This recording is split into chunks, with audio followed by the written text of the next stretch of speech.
The tech tyrants just went nuclear ahead of schedule. A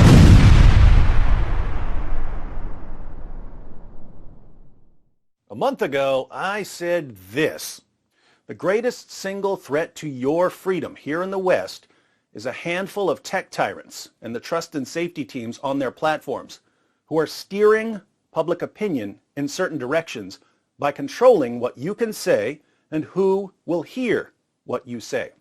And I said this: if you still don't understand why I say that the greatest single threat to your freedom here in the West is a handful of tech tyrants and the trust and safety teams on their platforms, just think about this. How much political influence did Facebook and Twitter and YouTube wield just 10 years ago? Pretty much none. How much political influence do they wield now?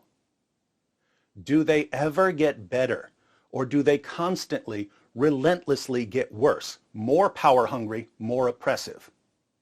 You are living right in the middle of the most epic power grab in history. If these tech tyrants have been able to seize this much power and influence over the past decade, how much power and influence do you think they'll have in another decade? How correct was I? Well, Twitter just slapped the President of the United States right in the mouth, and there is absolutely nothing he can do about it because the tech tyrants are now more powerful as far as speech is concerned than the U.S. government, CNN reports. Twitter has suspended President Trump from its platform, the company said Friday evening, after close review of recent tweets from the @RealDonaldTrump account and the context around them. We have permanently suspended the account due to the risk of further incitement of violence, Twitter said. In the context of horrific events this week, we made it clear on Wednesday that additional violations of the Twitter rules would potentially result in this very course of action. Well, if President Trump was inciting violence, that would indeed be against the platform's policies, unless your name happens to be Muhammad, in which case you get a free pass. So let's see what Trump tweeted. Twitter's decision followed two tweets by Trump Friday afternoon that would end up being his last. The tweets violated the company's policy against glorification of violence, Twitter said. Oh my goodness, he was glorifying violence? And these two tweets must be read in the context of broader events in the country and the ways in which the president's statements can be mobilized by different audiences, including to incite violence, as well as in the context of the pattern of behavior from this account in recent weeks. The first tweet was about Trump's supporters. The 75 million great American patriots who voted for me, America first, and make America great again, will have a giant voice long into the future. They will not be disrespected or treated unfairly in any way, shape, or form. So that's glorifying violence. The second indicated Trump did not plan to attend Joe Biden's inauguration. To all of those who have asked, I will not be going to the inauguration on January 20th. So those were the tweets that were glorifying and inciting violence? Twitter said the tweet concerning inauguration could be viewed as a further statement that the election was not legitimate. It also said that the tweet could be interpreted as Trump saying that the inauguration would be a safe target for violence because he would not be attending.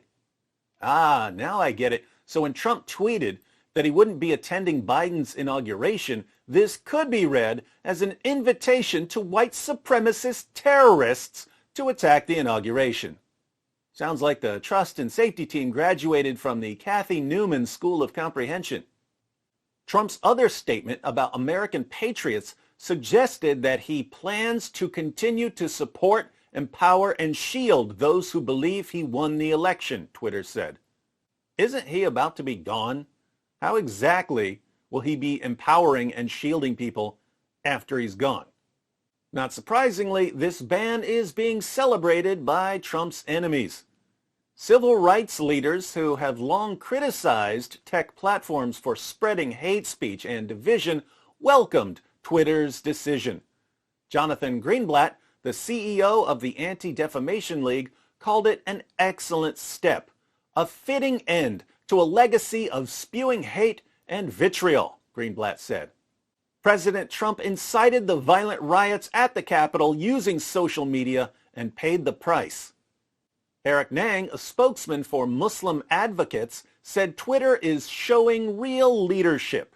As Twitter notes, letting Trump continue to post tweets, Facebook posts, and YouTube videos for his white nationalist supporters risks further incitement of violence, Nang said. Now it is up to Facebook and Google/YouTube to follow Twitter's lead. Wow, that's interesting. That was the spokesman for Muslim advocates agreeing that Trump was glorifying and inciting violence when he said that he wouldn't attend Biden's inauguration. You could ask the same spokesman and the same organization if Allah was inciting violence when he ordered Muslims to fight those who do not believe in Allah, or if Muhammad was inciting violence when he ordered his followers to execute anyone who leaves Islam, and you'd get a resounding no.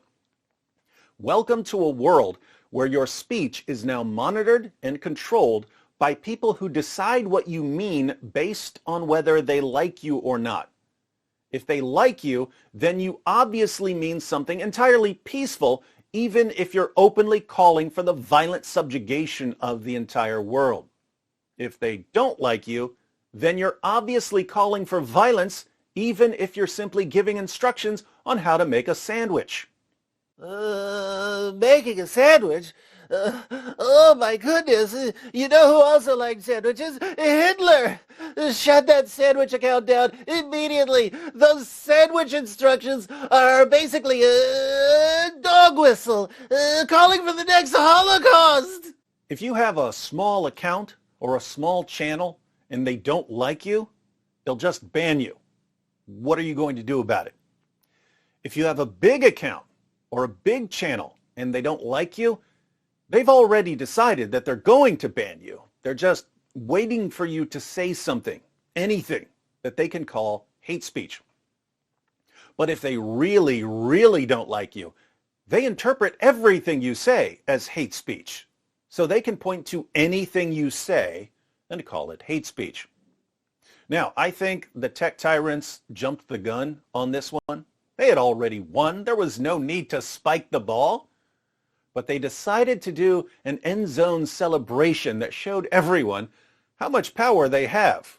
About 3 or 4 years too early. This could backfire.